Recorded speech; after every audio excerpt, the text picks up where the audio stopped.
Eu te saúdo com a paz do Senhor, lição número 8 da classe de jovens, filhos e herdeiros. Para esta aula, os louvores sugeridos 4, 370 e 599. E você é uma pessoa ciumenta?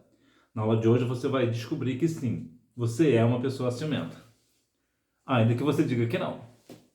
Texto principal. Assim que já não és mais servo, mas filho, e se és filho, és também herdeiro de Deus por Cristo. Gálatas capítulo 4, versículo 7. Fica aqui comigo, que além de você descobrir que você é de fato uma pessoa ciumenta, eu também te darei algumas referências bíblicas para que você compreenda melhor a lição de hoje, e também te darei as respostas da hora da revisão. Resumo da lição: a maturidade exige de nós um comportamento diferenciado, pois por ela recebemos a herança em Cristo. E você é uma pessoa madura? Para esta aula, os objetivos são conscientizar que somos herdeiros de Deus em Cristo, compreender a nossa posição em Deus pela fé em Jesus Cristo e saber que o herdeiro de Deus precisa viver com maturidade e responsabilidade. Então, portanto, jovem, não é porque você é uma pessoa salva na pessoa de Jesus que você não terá responsabilidade e você não precisa ser maduro. Muito pelo contrário, você precisa ser uma pessoa madura e com muita responsabilidade. Aquela velha frase do Homem-Aranha, né? Com poderes vem muitas responsabilidades, não é assim? Introdução. Ao se colocarem debaixo da lei, os Gálatas estavam não somente se colocando num caminho de retrocesso para com o Evangelho, mas estavam igualmente renunciando à sua maturidade e sua herança em Cristo. E isso aqui é uma questão muito séria e extremamente relevante. Quando as pessoas, os judaizantes, tinham essa ideia de cumprir a lei, e estavam de fato querendo cumprir a lei, o que eles estavam fazendo, na verdade, era mostrando a sua imaturidade por não compreender a mensagem do Senhor Jesus. Então, ele era uma pessoa espiritualmente imatura. Por quê? Porque não consegue entender a mensagem do Evangelho, a mensagem do Senhor Jesus. E uma outra questão muito mais séria também é que eles estavam deixando de lado a herança em Cristo. Por quê? Porque se eu sou salvo por aquilo que eu pratico, pelos meus rituais, então eu não preciso de Cristo. Uma vez que eu não preciso de Cristo, o que vai acontecer? Exatamente isso. No dia daquele grande dia, a minha alma se perderá. Por quê? Porque eu não aceitei a Cristo como Salvador.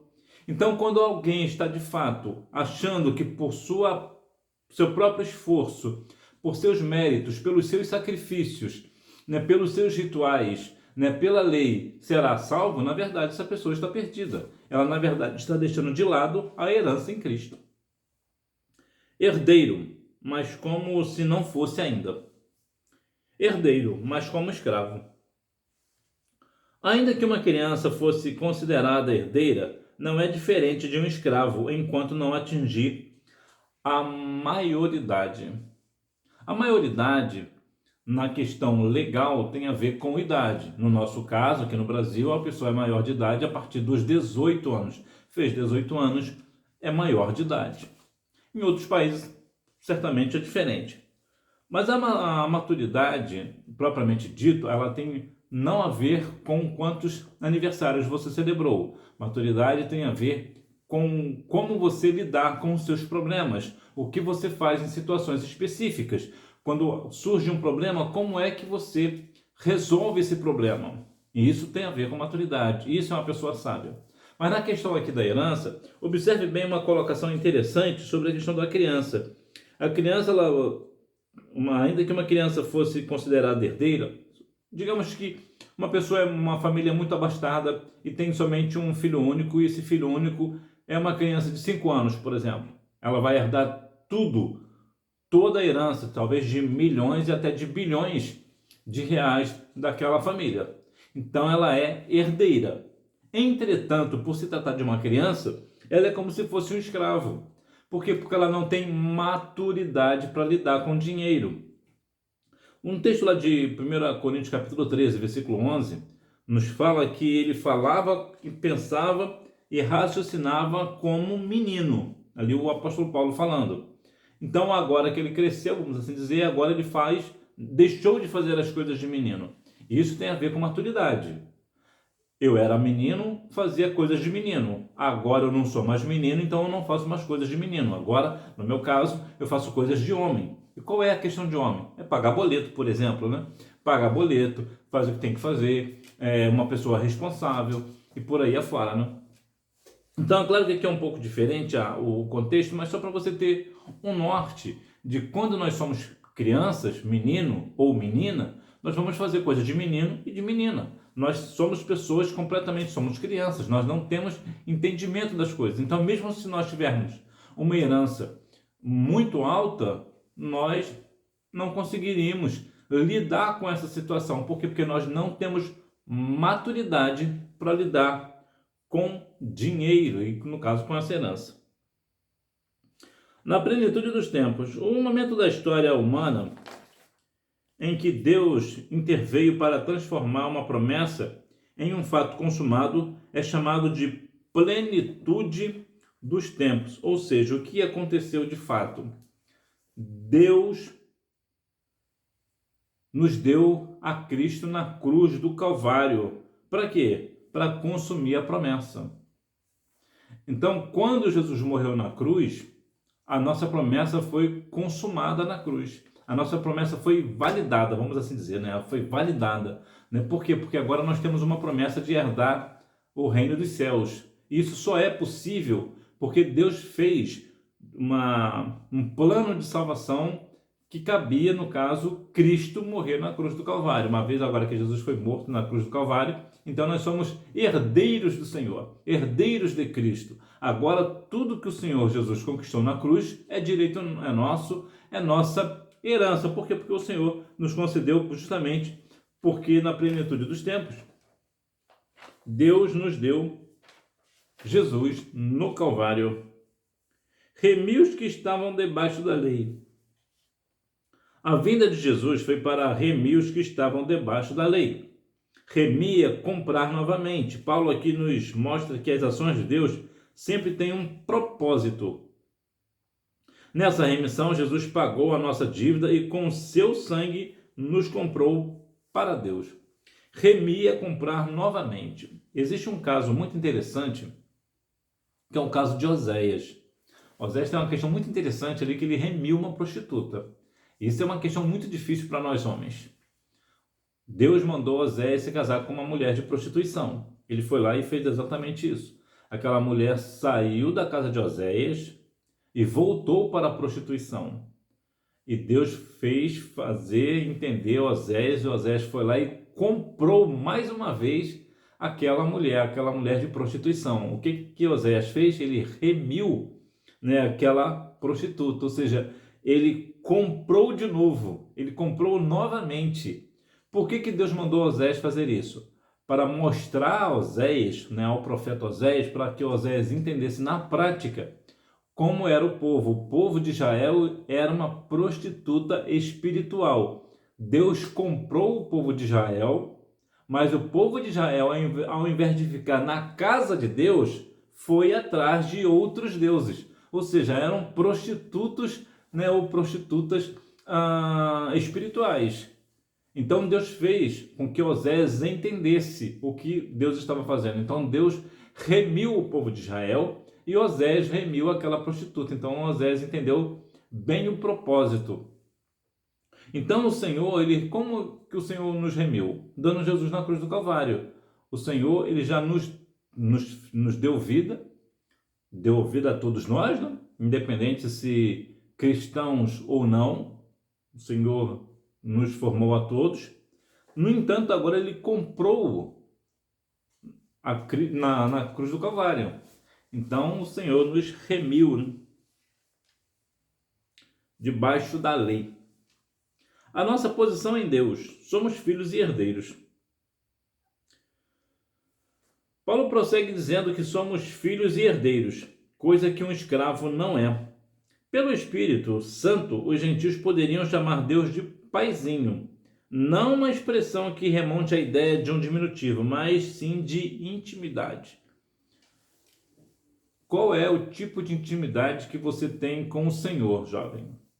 É uma pergunta bem coerente, porque nós vivemos um mundo, um evangelho, hoje, muito aquém do que realmente o Senhor deseja. No entanto, há muitas pessoas que ainda seguem aquele evangelho genuíno. O que eu quero dizer com você é o seguinte: quando você tem muita intimidade com Deus, você chama ele de paizinho, não porque você diminui o fato dele ser um Deus pequeno, mas porque você tem muita intimidade com ele. Então você chama ele de paizinho porque ele é teu pai, ele é teu próximo, ou no caso você é próximo dele, você tem intimidade com ele. E é importante nós termos intimidade com Deus, uma vez que hoje nós temos intimidade com tanta gente, né, com tantas pessoas que muitas vezes nós nem deveríamos ter. Mas nós temos intimidade com tanta gente, com tantas pessoas, e a intimidade em si não é ruim, né? Ter intimidade com pessoas, com vizinhos. Lembra lá aquela mulher lá do livro de Reis, do capítulo 4, que a mulher foi procurar vasos emprestados. Se ela não tivesse intimidade com os vizinhos não emprestariam, né? Então ela não viveria o milagre, né, da multiplicação lá do azeite. Então é importante nós termos intimidades com pessoas? Claro que é importante. Eu não estou dizendo que não seja importante. A grande questão é, nós temos muita intimidade com nossos amigos, nossas amigas, nossos vizinhos, mas nós não temos intimidade com Deus. E ter intimidade com um pastor, por exemplo, não significa ter intimidade com Deus. Ter intimidade com a irmã do círculo de oração não significa ter intimidade com Deus, ainda que essas pessoas te aproximem do Senhor. O pastor vai te aproximar de Deus e uma irmã do círculo de oração também vai te aproximar de Deus. Mas isso não quer dizer que você vai ter intimidade com Deus. Então, como é que eu tenho intimidade com Deus? Entrando no meu quarto, ou se porventura você não tem quarto, você separa um lugar dentro da sua casa e vai buscar o Senhor, e você vai orar ao Senhor. Ou você vai para uma vigília, ou você vai para um monte. O ideal é dentro do quarto, trancado, e é interessante que a Bíblia diz para trancar a porta, né? Ou seja, não é nem para deixar encostada. Que, na verdade, em questões de som e até de intimidade, você não vai dar no mesmo. Mas por que a Bíblia diz para trancar o quarto? Para ninguém te interromper, para ninguém entrar na sua intimidade. Eu acho muito interessante esse ponto. Então, o que você faz? Você entra no seu quarto e você ora ao Senhor. À medida que você vai orando e vai orando mais ao Senhor, quanto mais você orar, mais intimidade você tem.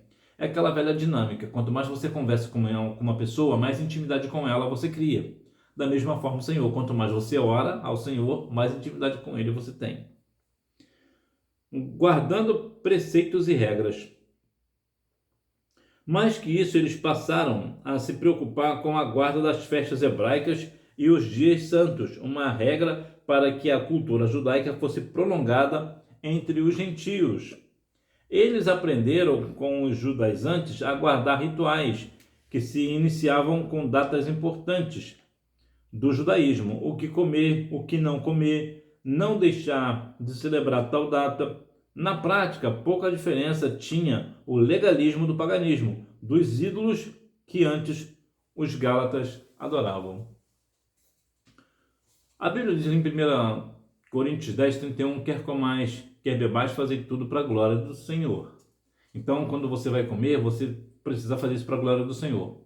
Quando você come demais, você está entrando na questão da glutonaria, que é pecado, Lucas 21:34.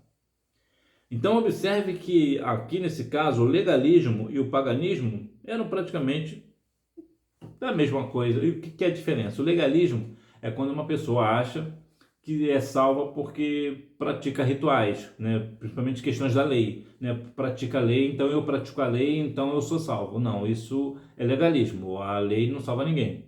E o paganismo é quando pessoas vai atrás de outros deuses, né? Que não é o Deus de Israel, o Deus Todo-Poderoso, Criador dos céus e da terra. Então, quando uma pessoa vai atrás de outros deuses, então isso é paganismo. Então, tanto o paganismo quanto o legalismo fará com que a pessoa padeça a eternidade sem Deus, sem o Senhor. E os gálatas adoravam exatamente essa questão do paganismo. E também estava entrando nessa questão do legalismo também. Inclusive, tendo visto ali datas importantes do judaísmo, por exemplo, as festas e tudo mais. Então, observe que o povo da galáxia estava fazendo o quê? Trazendo os rituais, né, do povo de Israel para a Grécia. E pensando que isso daria a eles algum mérito na salvação. Achavam que estavam fazendo certo, e não é nada disso, né? Não é nada disso. Então, muitas vezes nós estamos guardando preceitos e regras, achando nós que isso vai nos trazer algum benefício, alguma questão da salvação. O benefício que eu digo é sempre, né, no sentido de salvação. Mas seguir regras não é que seja ruim, dependendo da regra, é claro. Existem regras realmente extremamente importantes. Por exemplo, quando você estuda, na sua escola tem regras, você precisa seguir essas regras. Talvez com cuidado com o uniforme não pode isso, não pode aquilo, né? É regra da escola, então você tem que seguir. Lá na empresa onde você trabalha também tem regra, principalmente com a questão do uniforme, né? Inclusive é uma das questões que tem muita regra, né? Muitas empresas têm esse negócio de regra. Então você vai seguir. Ou para estudar, ou mesmo numa faculdade, enfim, as regras de trânsito, na verdade a regra de trânsito na verdade é mais a lei do que regra, né? Então existe uma questão de que é importante seguir regras. Sim, é importante. Mas a regra não vai te trazer salvação. Mas se não é no sentido de espiritual, de salvação, que alguém te coloca uma regra, então sim, você pode seguir desde que você ache que realmente é importante. Até numa festa, por exemplo, quando você vai, existe uma regra ou outra, também existe. Por exemplo, se você for numa festa de um traje específico, por exemplo, um traje fino, por exemplo, você só pode entrar com traje fino, você não pode com outro traje porque você vai ser barrado na entrada da festa. O que é isso? E é uma regra. Você não vai seguir, claro que você vai seguir. Se é esporte fino o nome. Se é um traje de esporte fino, você vai de traje de esporte fino. Então, o que é isso? É uma regra. Nós temos uma regra na escola dominical. Geralmente, a regra começa às 9 horas da manhã. O que é isso? É uma regra. Então, você segue? Aí depende do teu sono, né? Eu tive uma aluna que ela chegava, era a última a chegar na escola dominical. Mas fazia toda a diferença. Então, ela não seguia a regra do horário. Mas eu ficava feliz quando ela chegava. Por quê? Porque presença, né? E a presença do aluno para mim é extremamente importante, ainda que essa pessoa chegue 5 minutos para acabar a escola. Para mim, teve lá, para mim é importante. Então existem regras para serem seguidas, é verdade, mas de vez em quando nós acabamos quebrando a regra e não há nenhum problema disso, desde que não esteja agredindo ninguém, não esteja, no caso, dando prejuízo a terceiros. Então não há problema nenhum, dependendo da regra também, né? Fraqueza de Paulo quando esteve com os Gálatas. Paulo nos permite entender que estamos sujeitos às mazelas deste corpo de humilhação. Observe que o nosso corpo, claro, ele vai padecer doenças. Eu tive uma aluna que dizia que doença não dá em poste. Eu concordo com ela. Então, observe que muitas vezes as pessoas, quando um cristão está doente, por exemplo, o que outro cristão fala? Está em pecado. Ele está em pecado, essa pessoa está em pecado, por isso que essa pessoa está passando por isso. Não é assim.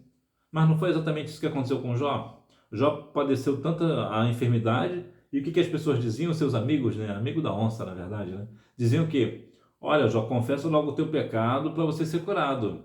O que estavam dizendo? Estavam dizendo que Jó estava doente porque estava em pecado, mas não era nada disso. Então, nem toda enfermidade que um cristão tem é porque é doença. Lá em João capítulo 9, versículo 3, vai nos falar a respeito de um homem que era cego, né? Então, alguém perguntou, Senhor, quem foi que pecou? Ele ou seus pais, para que nascesse cego? E o Senhor Jesus responde o quê? Nem ele pecou e nem seus pais pecaram. Mas isso foi para quê? Para que manifestasse a glória do Senhor. Então, muitas vezes, a maioria esmagadora das vezes, que um cristão está doente, na verdade ele está enfermo por questões da idade, por exemplo, por questão de saúde. Não é relativo a pecado. A maioria é um caso ou outro que pode ser que seja com a questão do pecado, né? Uma consequência do pecado. Outras coisas que as pessoas dizem também é que Deus castigou a pessoa com uma doença. Deus não castiga ninguém com doença. Deus não vai botar doença em ninguém. Até porque a Bíblia nos afirma que pelas suas pisaduras nós somos sarados. Então não faz sentido o Senhor querer colocar alguém doente só para punir alguém ou coisa dessa natureza. Então eu não concordo. Então eu acredito mais que a pessoa esteja enferma por uma questão de uma consequência de um pecado que cometeu. A glutonaria, por exemplo, cria um pecado. Qual é o pecado? Não necessariamente um pecado, né? A glutonaria é um pecado e o que ela causa é o quê? Diabetes, por exemplo. Porque come demais, muito carboidrato, muito açúcar. O que acontece? Diabetes. O diabetes seria o quê? Uma consequência do pecado. Qual o pecado? O pecado da glutonaria. É claro que existem outros tipos de diabetes que criam outras situações, né, principalmente uma questão emocional e tal, mas nesse ponto específico, né, de glutonaria vai criar uma pessoa diabética, entre tantas outras enfermidades. E o que é isso? Consequência de um pecado específico, nesse caso da glutonaria. Maturidade e responsabilidade. Inimigo fala a verdade? O questionamento do apóstolo sobre a sua forma de falar com os leitores deixa claro a diferença entre ser um bajulador e ser um mestre que se preocupa não com o que pode receber, mas com o que pode entregar. Então isso é para você, jovem, que professora da Escola Bíblica Dominical. A questão do ensino é algo extremamente valioso. Você tem muito valor na igreja, no sentido de ensinador, de pessoa que ensina a palavra. E muitas vezes, por você ser uma pessoa de muita entrega, de se dedicar muito à questão do ensino, né, como a Bíblia nos orienta, né, em Romanos 12:6, né? Então, se é ensinar, haja dedicação ao ensino, o que acontece? Algumas vezes você pode ser mal interpretado. As pessoas podem achar e te questionar a respeito da forma com que você está fazendo. Porque você não bajula ninguém, talvez, né? Talvez pode ser por isso também. Ou mesmo a forma de falar, a forma de se expressar. Então é possível que alguém interprete mal.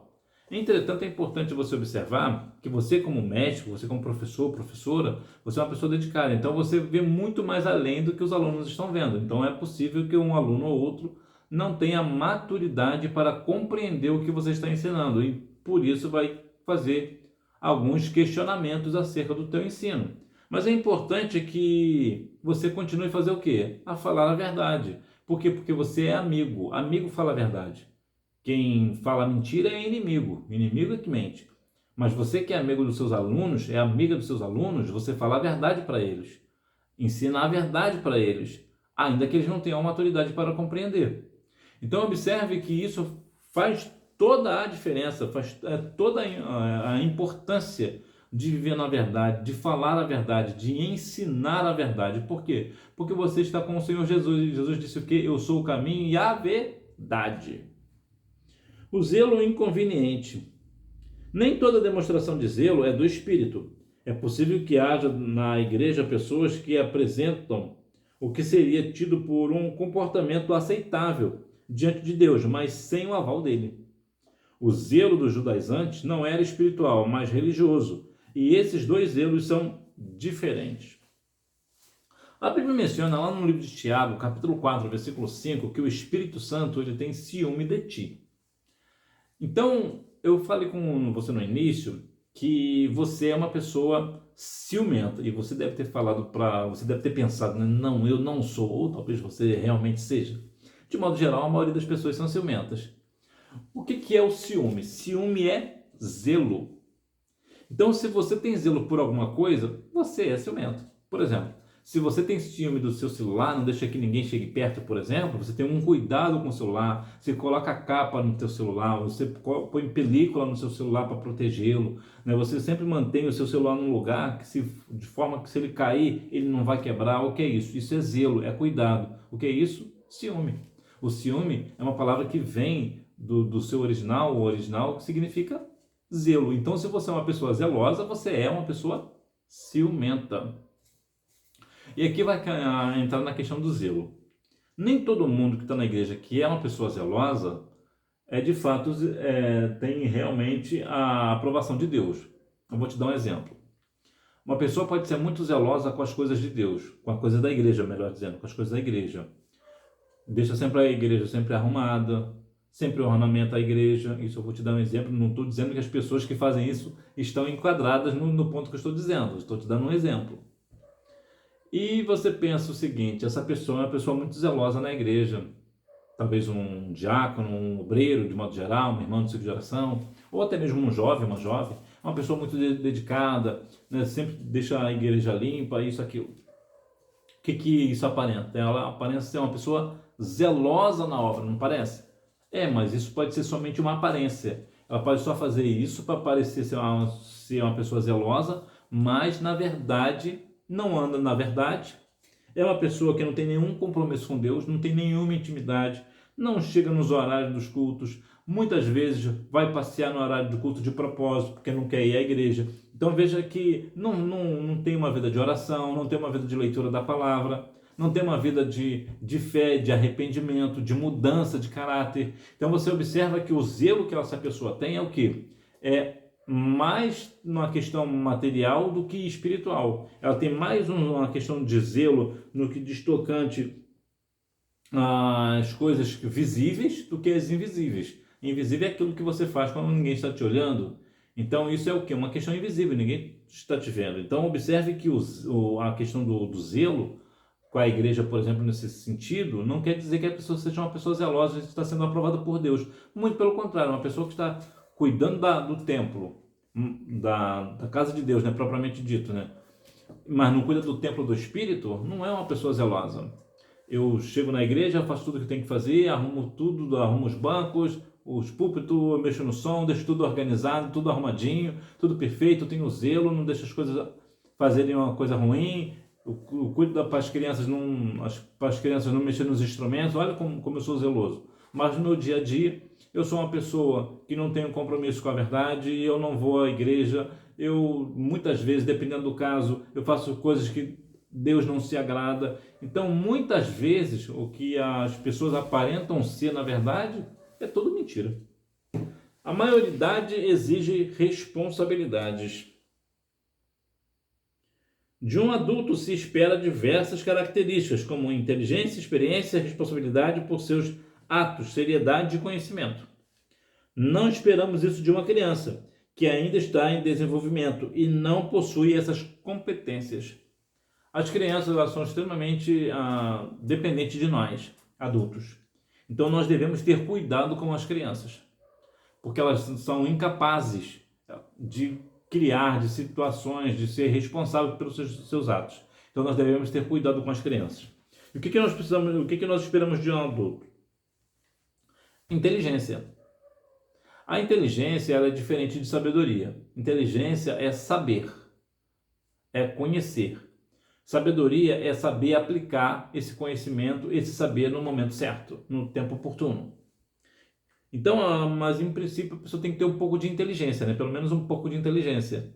Para quê? Para saber discernir o que é certo e o que é errado. Isso seria uma pessoa adulta, uma pessoa que tem experiência da vida. A pessoa sabe entrar e sabe sair. Sabe que se fizer algo vai ter uma consequência, porque ela já passou por aquilo, ela já fez aquilo quando era mais novo, né? Então acabou tendo as suas consequências. Responsabilidade pelos seus atos. O que é? Eu assumo quando eu faço algo errado, eu tenho que assumir aquilo que eu fiz. Terá punição, eu tenho que aceitar essa punição, eu tenho que observar que realmente eu sou passivo daquela punição. Por quê? Porque eu cometi aquele ato. Então isso é responsabilidade pelos atos. Seriedade, uma pessoa séria. A seriedade aqui não tem a ver com aquela pessoa que tem jeito de delegado, com devido respeito aos delegados do Brasil, tem aquela cara fechada. Então, não tem a ver com isso. Seriedade aqui significa uma pessoa de manter uma linha de raciocínio lógico, de fazer aquilo que se espera de uma pessoa adulta. Então, isso é o quê? Isso é seriedade. Não é uma pessoa que é séria, cara emburrada, cara fechada, não é isso. Seriedade tem mais a ver com a questão de que eu vou fazer isso porque é minha responsabilidade. eu vou fazer aquilo porque é minha responsabilidade. Eu preciso fazer isso, então eu faço porque eu sou uma pessoa nesse sentido de seriedade. E conhecimento, né? Conhecimento da prática, conhecimento de um todo. Né? E isso é o que nós esperamos de uma pessoa adulta. Então é claro que tem umas pessoas adultas que terão mais e outros que terão menos dessas características. O mais importante é que tenham e saibam aplicar bem este negócio. Né? Precisamos aí dessas competências. Conclusão. Ele mostra o zelo espiritual que caracterizava o seu ministério e que a maturidade tem suas responsabilidades, não sendo, portanto, compatível a uma pessoa madura agir como uma criança para com as coisas de Deus. Lembra lá de Jeremias? Ai, Senhor, eu sou uma criança, Jeremias 1,7, né? Fala, aí o Senhor repreende Jeremias. Não diga que você é uma criança, que onde eu te mandar, você irá. Veja que Jeremias, apesar de ser adulto, aqui estava agindo como criança, ou queria agir como criança. Para quê? Para tirar a responsabilidade dele. Olha, assim, eu sou só uma criança, então deixa sair para uma outra pessoa. Por que Jeremias falou isso? Porque Jeremias não queria fazer. E muitas vezes nós agimos como crianças. Nós agimos como pessoas completamente sem responsabilidade. É claro que tem situações pelas quais realmente tem dificuldades. Mas observe que Jeremias já queria descartar de uma vez aquela questão. Então, muitas vezes, as pessoas que parecem ser adultas, na verdade, agem como crianças assim, como Jeremias. Mas o apóstolo Paulo nos fala aqui sobre a questão do zelo espiritual que caracterizava o seu ministério. E nós também devemos ter também uma questão espiritual, um zelo espiritual, um cuidado espiritual. E até mesmo, por que não dizer um ciúme, né? Até porque ciúme é zelo. Então, observe que nós devemos ter a nossa vida compatível. Ou seja, eu falo algo e ajo daquela forma. Porque muitas vezes nós falamos de uma coisa e agimos completamente diferente. Isso é o quê? Isso é uma incoerência. Dependendo do caso, é uma hipocrisia. Então, como pode um adulto agir assim? Isso é coisa de criança. É criança que fala uma coisa e age outra, porque ela não tem maturidade das coisas. Então, nós devemos ser pessoas com maturidade. Mais uma vez, maturidade não tem a ver com quantos aniversários você celebrou. Maturidade tem a ver com como você lidar com os seus problemas. Que tipo de atitude você toma quando surge um problema específico? Você faz o quê? Você perde a cabeça e bate cabeça de um lado para o outro, fica, como diz aí o povo, né, emocionado e começa a chorar, não sabe o que fazer. É claro que existem problemas que verdadeiramente tiram a gente do norte, né? Isso aí não tem dúvida. Mas eu digo assim, quando uma pessoa, por qualquer situação, a pessoa já se explode, já não sabe o que fazer, já perde a razão, por uma questão às vezes tão simples. Então, nós devemos ter cuidado sobre esses negócios, nós devemos ter coerência. Então, maturidade não tem a ver com a minha idade. Maturidade tem a ver como é que eu ajo com situações específicas no meu dia a dia. Por isso que tem muita gente muito nova que tem muita maturidade e muita gente velha que não tem maturidade nenhuma, né? Parece mesmo uma criança, né? Hora da revisão. Número 1. Conduzir a criança até a escola e exercer sobre ela uma tutela, uma guarda. Número 2. O momento da história humana em que Deus interveio para transformar uma promessa em um fato consumado é chamado de plenitude dos tempos. Número 3. Remir é comprar novamente. Número 4. Somos filhos e herdeiros. Número 5. Nem toda demonstração de zelo é do Espírito. É possível que haja na igreja pessoas que apresentam o que seria tido por um comportamento aceitável diante de Deus, mas sem o aval dele, ou seja, sem a aprovação de Deus. Então a pessoa parece que está sendo aprovada por Deus, mas não está. Então que nós venhamos verdadeiramente ser filhos e herdeiros, verdadeiramente ter maturidade para seguir o ministério, ter uma seriedade para seguir a nossa vida cristã, porque agir com maturidade, não como uma criança, né? Que nós não venhamos ter essa mentalidade de criança, mas que nós venhamos verdadeiramente observar as questões da vida e agir como uma pessoa adulta. E você, jovem, você é uma pessoa adulta. Então você precisa agir como uma pessoa adulta, como de fato é, com inteligência, com conhecimento, com responsabilidade, ser responsável pelos seus atos. Então você precisa ser uma pessoa verdadeira. Quando você errar, você realmente assumir que errou. Quando você for punido por algo que você fez errado, você aceitar a punição. Realmente eu fiz isso porque eu estou sendo punido verdadeiramente, eu mereci, porque realmente eu, como diz o mundo aí fora, né, eu pisei na bola. Então que nós venhamos verdadeiramente ter esse entendimento, porque a vida passa muito depressa. Então você precisa, nessa vida muito depressa, cativar e cultivar bons hábitos, cultivar pessoas, cultivar a leitura da palavra, cultivar a questão da fé, cultivar a questão do arrependimento, reconhecer na plenitude dos tempos que Deus realmente consumiu, ou melhor, consumou, melhor dizendo, a nossa salvação na cruz do Calvário, dando Jesus lá.